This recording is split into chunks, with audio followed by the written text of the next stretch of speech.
Yes, ma'am, Caroline. Thank you, Tagore. What a wonderful, wonderful presentation. I want to thank you because it gave me so much more understanding of Babylon. And if you would take a look and pull up Revelations 18, because there again, in Revelations, Babylon is mentioned. I looked at verses 2 through 5, and I thought, now I understand. Because I couldn't understand before. But you gave so much enlightenment to that. So there you go. Going all the way into the future, into Revelations, it just brought it all together. Thank you so much, Tagore. You're welcome. You want to go there to those scriptures? Go ahead and take a look at it. Revelations 18, 2 through 5. Yeah, I'm going there.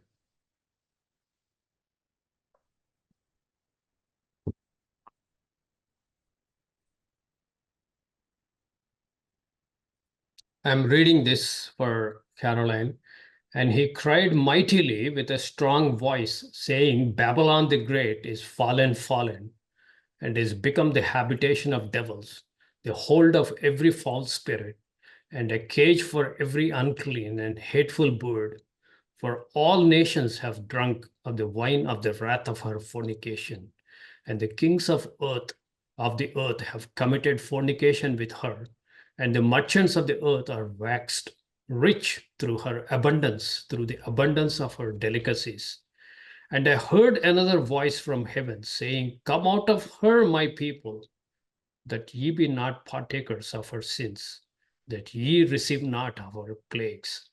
For her sins have reached unto heaven, and God has remembered her iniquities. Very appropriate reference, Caroline. I have a question to Gore. So Yes. we talked about, GBQ. I forget the acronym, but LGBTQ. there's so many. It's like expanded Yeah, there's so more many. than those. So I'm like, I don't know anymore. Like, what's the spirit behind the folks that feel like they're attracted to the same sex? Like, is there a demonic spirit behind that? Yeah.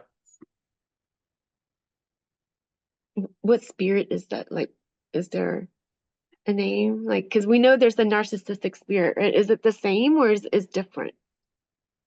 You have billions of demonic beings, demons. Hmm. They try to attack in different ways. But the basic understanding is Romans chapter 2, where God says, if you knowingly reject and ignore God and existence of God, because God has left so much evidence that he is the creator. Look at anywhere in creation. But if you deliberately go embrace like evolution or some absurd theory and deny that there is no God, then God said, I will give them a debased mind or reprobate mind, and they become LGBTQ. So this one script, because of their denying of God, God is forcing them to become like that so that he can punish them more. So he might release some demonic spirits and then they catch hold of them and they become worst people. That's one. Second thing is LGBTQ is an extreme form of lusting and covetousness. So you covet money, you covet woman, you covet all the things. Once that list is over, you have no longer anything normal things to covet. So this coveting keeps on pressing. It tries to burn you with that desire. So then you search out of strange targets like same sex or same. These are all perversions. It's all covetousness. Even after practicing that for many years, their desire is not satisfied. Most of them, I believe, I heard they kill themselves because they Yeah, just can't satisfy. a lot of them are not happy with themselves.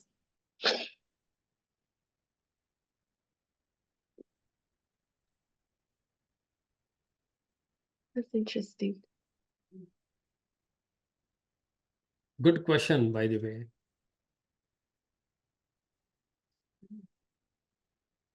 Any other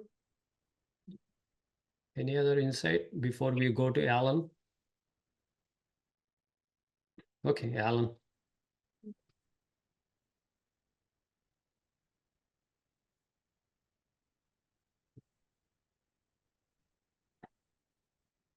Are you muted? I can't hear you, Alan.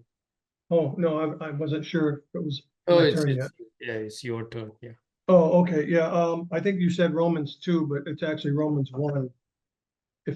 Oh, okay. If Jenny wants to go check that Yes. chapter out, it's gonna be Let's go Romans there. We'll 1. show Jenny that verse. Sorry. I think Romans 1. It's towards the end of the chapter, right? Mm. So here are the things, Jenny.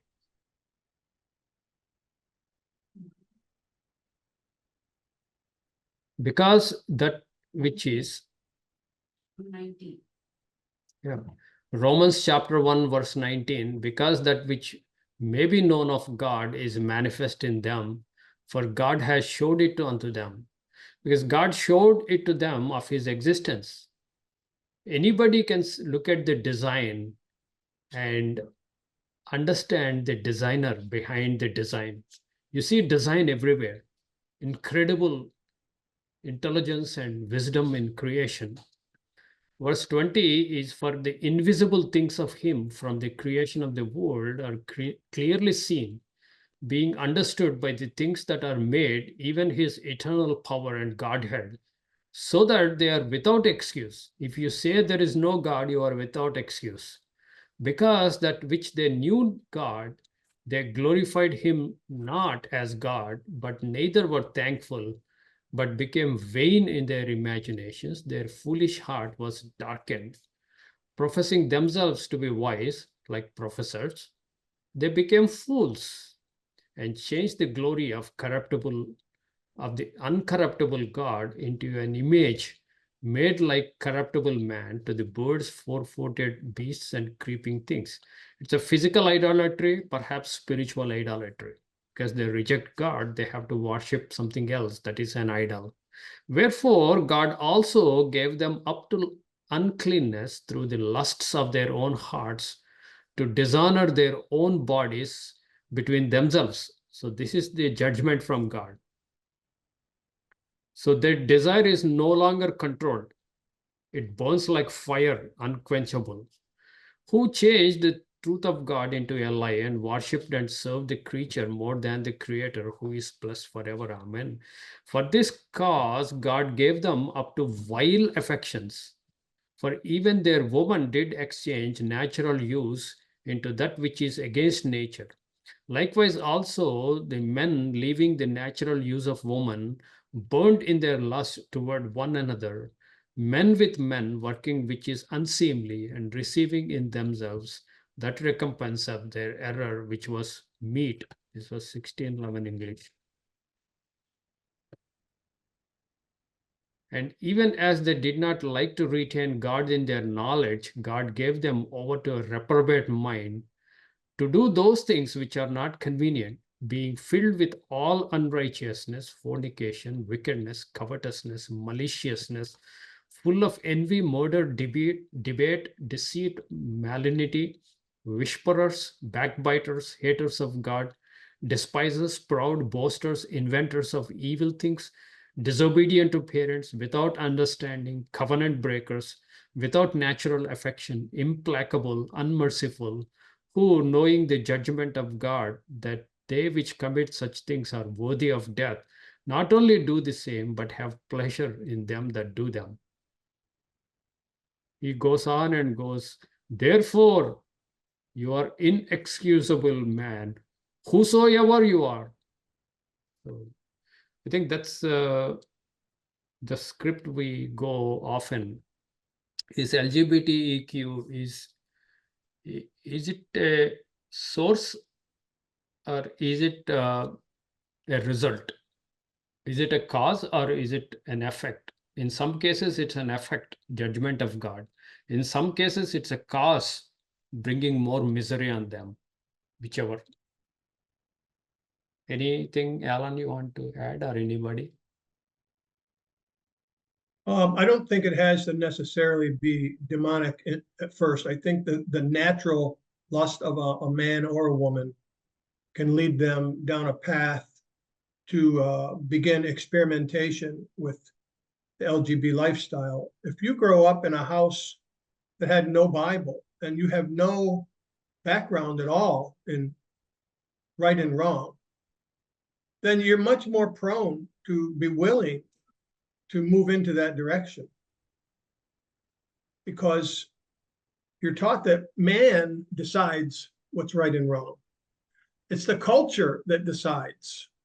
It's the collective that you spoke of earlier. The collective decides what's acceptable behavior and what's not. But demonic forces do enter in as a person gets immersed, because then they move towards other destructive behaviors associated with LGB. They move towards human trafficking of children for the sake of sensual pleasure, and all other behaviors like sadomasochistic pleasures. So it might not initially start with demons. It could, but our natural lust causes us to do a lot of things without a demon present. We have the capacity to murder without a demon being there. We lie without a demon there. We have idolatry in the church. So I know if you notice in Revelation 2 and 3, you read all the conditions of each one where he says, but I have something against you. He never says, this problem is here because of a demon. He doesn't say that. He alludes more to, you have chosen to move in this direction. You've got these problems, and I'm against you now because of that. So I think if it was demonic influence, we would see more evidence of that in Revelation 2 and 3. But certainly we live in an age and a time where demonic influence is prevalent. Yeah. And so much of the destructive behaviors we see, not only by individuals, but by nations themselves, must be demonically influenced behaviors. Otherwise, how would you end up going to pedophilia? That makes a lot of sense. Yep. Human trafficking is an exceedingly destructive force to take children and sell them into the sex trade. So that level of harm, I have to say myself, personally, I think that's demonic. I would agree with that. But Tagore, if you could go over to James chapter 3 for a second. It says these. Go ahead, Jenny. Before you go there, let me ask this, because like I had friends that were gay. I don't talk to them anymore, so I don't know if they're still gay, but when I spoke to them before, and I would ask them, how do you know you're gay and when did it start? The majority of them always told me, I knew since I was young, since I was a kid. So it just makes me wonder, like, where's that influence there, Oh, yeah. Yeah. Yes, a Like- lot of it can have to do with what the parents were doing when the child was young. What kind of demons could have been in the house? Mhm. Because some parents are living lifestyles that are inviting the demons. Now, in James 3, we see something, I think, down towards the end of the chapter, where he distinguishes between two kinds of behaviors. He says, this one, he compares in verse 14 and 15, maybe 13 and 15. Yeah. 13 is good conversation. That word conversation means conduct or behavior, and his works with meekness and wisdom, the meekness of wisdom. But if you have bitter envying, that's demonic, and strife in your hearts, and you don't remedy that, that's demonic. Don't glory and don't lie against the truth, because that worldly wisdom descends not from above. Well, where does it come from then? It's earthly. It's not spiritually acceptable. It's sensual and it says devilish here, but the word means demonic. If you can show that verse 15 in a couple of different translations to Gore, might help. But yeah, things are demonic that we don't on the surface think of as demonic. But strife and envy, it said, those are sensual and they're demonic. So to answer your question, yes, LGBT is a realm that's directly connected to demonic influence because of where it leads also. You're not just harming yourself. You're pushing an agenda that leads into child trafficking. And as you know, in the ancient world, demonic practices included child sacrifice. Child sacrifice is what child trafficking does. It sacrifices those children.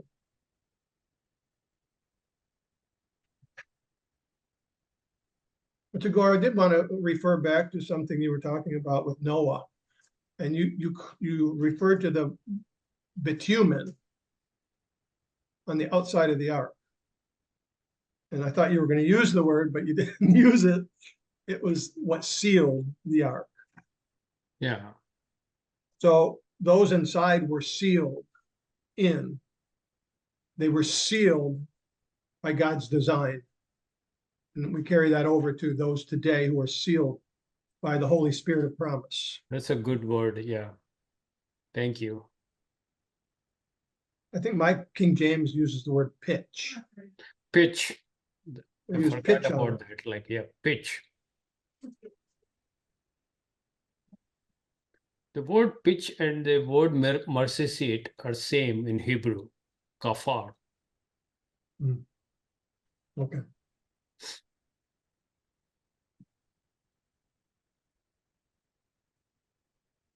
You gave 3 case studies. But let me ask you, would you add the case study of Egypt, the destruction and the desolation of Egypt?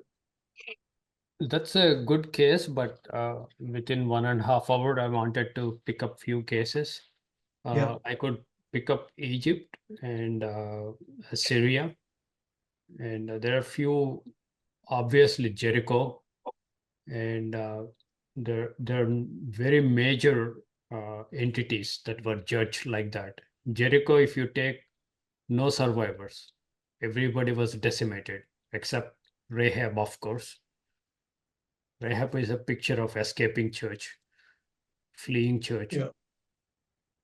Yeah, I wonder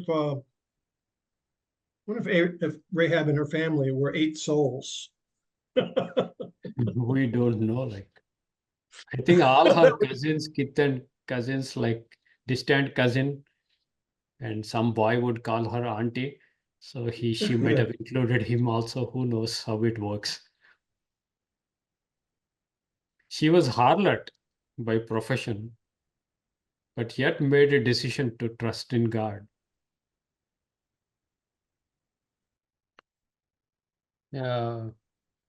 Jenny, Brian, go ahead. I think we are too few people. Just jump in and speak. Okay. I wanted to say, like, Alan, I think you're right. Well, I know you're right. What you just said about, how God calls us. I think we talked about this before. He called me, and I think he's called me for a long time, but I didn't hear it because I didn't understand it. And so then he finally called me the way I understood it. Because, like, I don't know why, but ever since I was young, very little. I'm very interested in like the supernatural things. And that's what got my attention from God. Like that's how God got my attention. Was show me all these weird things happening. And that's how I got called and drawn to him. So I guess it's just because I noticed I didn't know, but like my dad was also called by God. I didn't know this when I was young that, we had a neighbor that invited my dad to church, and for whatever reason, my dad's like, no, this isn't for me. So he turned away. He said no to God. And then when I was at my parents' house last week, because of the electrical outage, we stayed in my sister's old room, and I found a book about God. And I'm like, oh, she never told me about this. Like, I didn't know. But like, God always finds a way to find us and to show up somehow. Like, when we were young, we had a lot of, like, I don't want to say a lot, but like a handful of people come to our neighborhood and like pass out the New Testament. And I actually had a New Testament for a while. I don't know where it's at anymore, but it's like he does things like that. It's just, but then when you don't know, you don't know. It took me till now, like I'm 40 something years old. I mean, he called on me like when I was a kid, like probably 10 or 11, I remember, around teenage years. And I just never answered. I didn't know any Yeah. better. Well, sometimes what happens is he's planting seeds of thought, and things are being planted early in life that start to sprout later. Oh, So your calling could have been an action that was taken over a 40-year period of time. There's the early groundwork sometimes that takes place in a man or woman's life that doesn't really produce any genuine interest or good response for several years, right? So yeah. you had an awareness of the New Testament that was given to you, which must have seemed to you to be some kind of a mystical book, something of a mystery anyway. It was. I think I opened it and I'm like, I have no idea what this is. And I closed it and I put it away somewhere, never to be seen again. But I will say, it makes a lot of sense what you just said, because over the years, as I encountered, really hardships in my life, I always wondered, does God exist? Like that thought always came back. Like I always came back to that, and I finally sought him out. Very interesting. God is so mysterious in how he does things. We'll go to Stan. Stan? Yes, your comment about laying the early groundwork is very interesting, Alan, because I remember in my own life, as early as maybe 10, I was raised Roman Catholic. I remembered wondering how you can fit 3 days and 3 nights between Friday sunset and Sunday morning. And I remember every year the liturgical calendar and Easter would come again. I remember for a while thinking, okay, maybe this is the year the priest is going to explain how we can fit the 3 days and 3 nights in. And then after a few years went by and I could see that wasn't going to happen, his explaining it, I kind of forgot about it for a while. But it's interesting, and I don't want to puff up. Was it coincidence? Was God laying some seed early then? I don't know. But it's interesting to think about it. I'm done.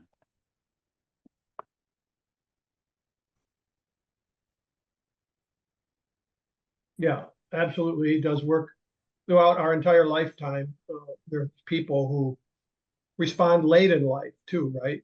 There's some people who respond when they're near the end of life.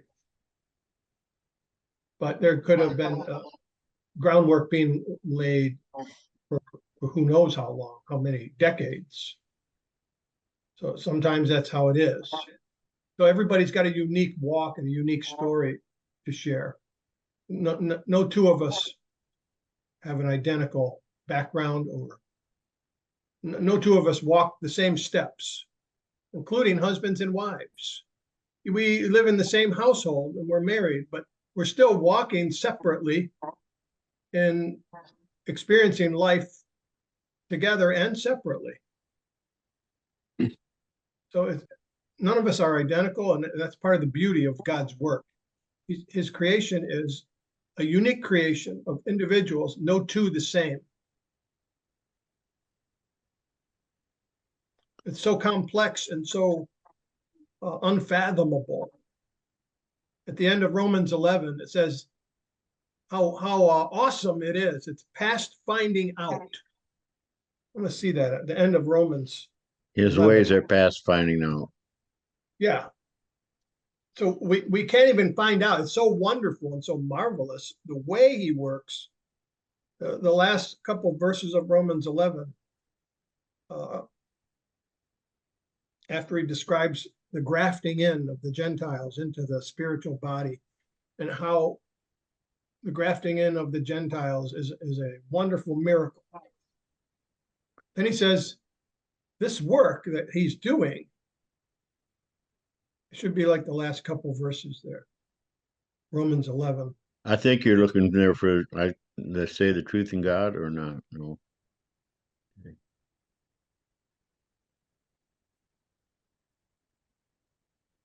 But it's a good verse to remember because it's an expression of the immensity of the work of God. How he does it, we can't figure it out. And he hasn't revealed to us everything about how he does his work. Right? That's true. Oh, the depth of the riches. What? The riches both of the wisdom and knowledge of God, how unsearchable are his judgments and his ways past finding out. Who has known the mind of the Lord? Who has been his counselor? Nobody has. Nobody really knows the fullness of the mind of the Lord, and no one has been his counselor because he is the counselor. As a matter of fact, Isaiah 9 says he's a wonderful counselor. He's the counselor. So I like this verse. I was going to Go say in the light of what you just said, that 12:1 is a good follow-up. I beseech you, therefore, because of what he said previously, brethren, by the mercies of God, that you present your bodies a living sacrifice, wholly acceptable unto God, which is your reasonable service. I mean, at least you can do that much. Yeah, represent yourself totally and completely to him. That's reasonable. Not to be conformed to this world, but be transformed in our thinking by the renewing of our mind. And that sounds like what Jenny is wanting to do. She's renewing her mind, and then she's proving what really is good and acceptable and perfect in the will of God. I love that. Yeah, those are very inspiring verses. And that's an invitation. What's great about them is you come back to those time and again. And every time you go through them, they give more. They provide more inspiration and more depth of understanding each time you read those.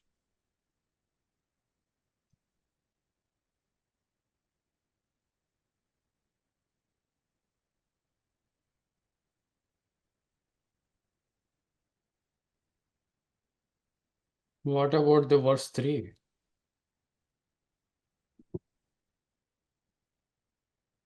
Not to think more highly than he ought to think.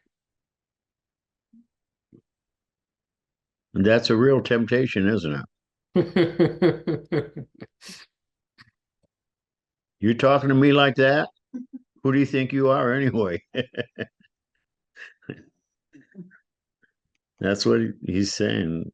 Don't think of yourself in that way. I don't want to. I'm nothing. Mm-hmm. He's everything. Yeah.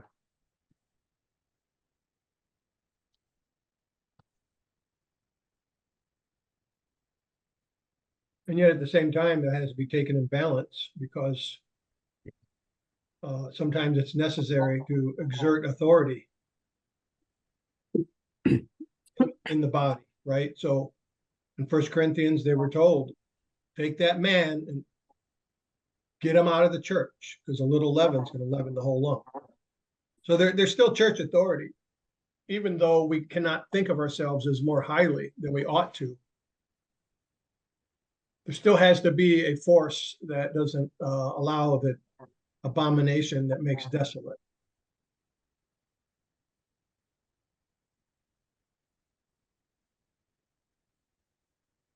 Right. So for example, the 7 churches of Revelation 2 and 3, they're being told to repent. Well, someone has to raise the standard and say, either you repent or you get out. Someone's got to force the issue. Because if he has something against us, which he says to every church, then someone's got to stand up and say, okay, he has something against us. We gotta clean this mess up and stop allowing this abomination to drive us towards desolation. I So appreciate. No, go ahead. So there's a balance there. Yeah, we can't think of ourselves more highly, but we still have to have authority over the body. And the whole body has that authority. Every individual is responsible to exercise that authority. And I appreciate what Tagore said earlier. Well, what do you think about this? Sometimes it helps to be encouraged to say something, help you to think. Sometimes we're hesitant to say something, and it says in the word to encourage each other, and that's one way to encourage each other. And I appreciate that.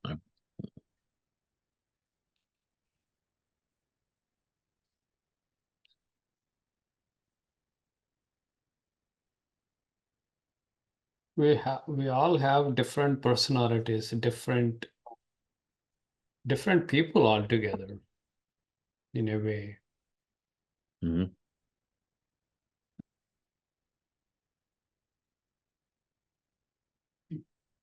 Well, if God, can make quadrillions of snowflakes and every one of them is different, it just shows us how amazing He is. Yeah, some men are soft-feathered teddy bear.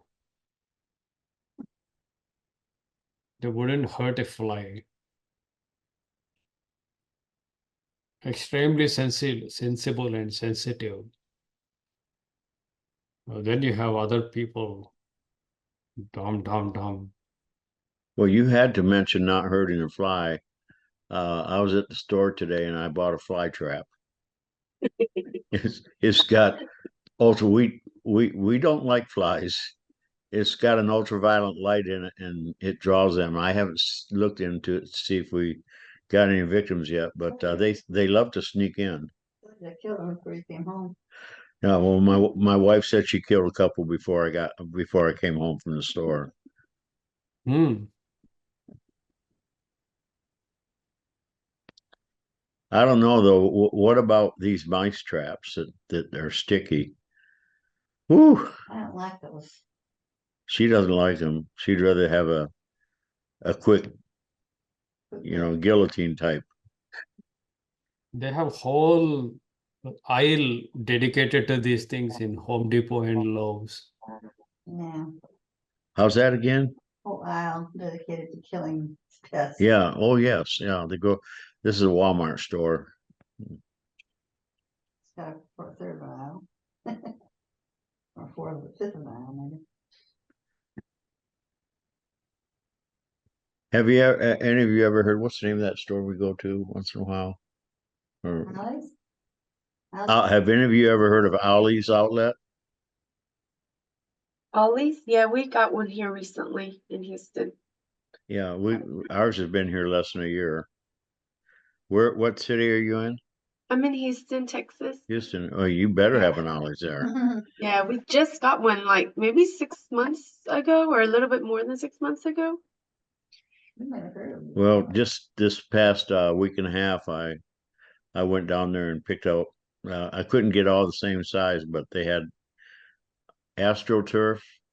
Our backyard is only runs about 20 feet from the back of our house, so we got a very long but narrow backyard, and nothing grows in it because we got a huge maple tree and I think walnut tree and a couple other trees that just keep it shaded. So I'm laying out this AstroTurf so we can, you know, eventually go back there and enjoy it without all the dirt and everything like that. So we got a pretty good area covered up, but they for those that don't know, they have really good buyouts, and cool. here today and gone tomorrow too. But anyway, what's that got to do with anything else? Sometimes people say something make you remember something. But